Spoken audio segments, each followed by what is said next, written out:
దైవ మర్మములు. సహోదర భక్త సింగ్ గారి అనుభవంలో దేవుడు తనకు బయలుపరిచిన మర్మములను అనుదినము పంచుకొనుట. డిసెంబర్ 12. ఈరోజు వాక్య భాగము.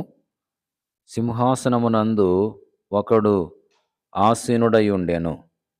ఇంద్రధనస్సు సింహాసనమును ఆవరించియుండెను.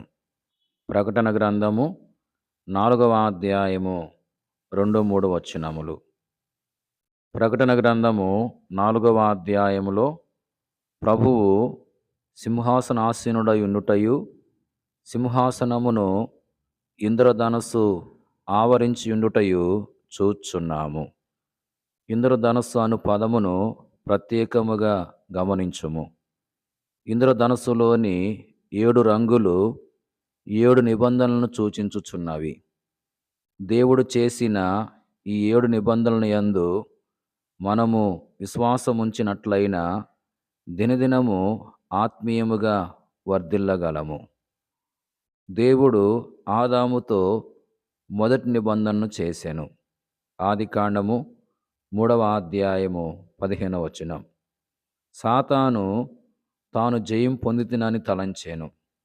హవ్వ ఓడిపోయినప్పటికీ స్త్రీ సంతానము సాతాను తలను చితకుదొరుక్కునని దేవుడు వాగ్దానం చేసెను. క్రీస్తులో నేను జయించగలను. ఎందుకనగా క్రీస్తు ఎన్నటికిని ఓడిపోడు. మనము ఓడిపోవచ్చును గాని ప్రభువు జయించును. నేను క్రింద పడినను తిరిగి లేతును అని మీకా 7:8 ఉన్నది. నీతిమంతులు క్రింద పడినను లేవలేక ఉండరు.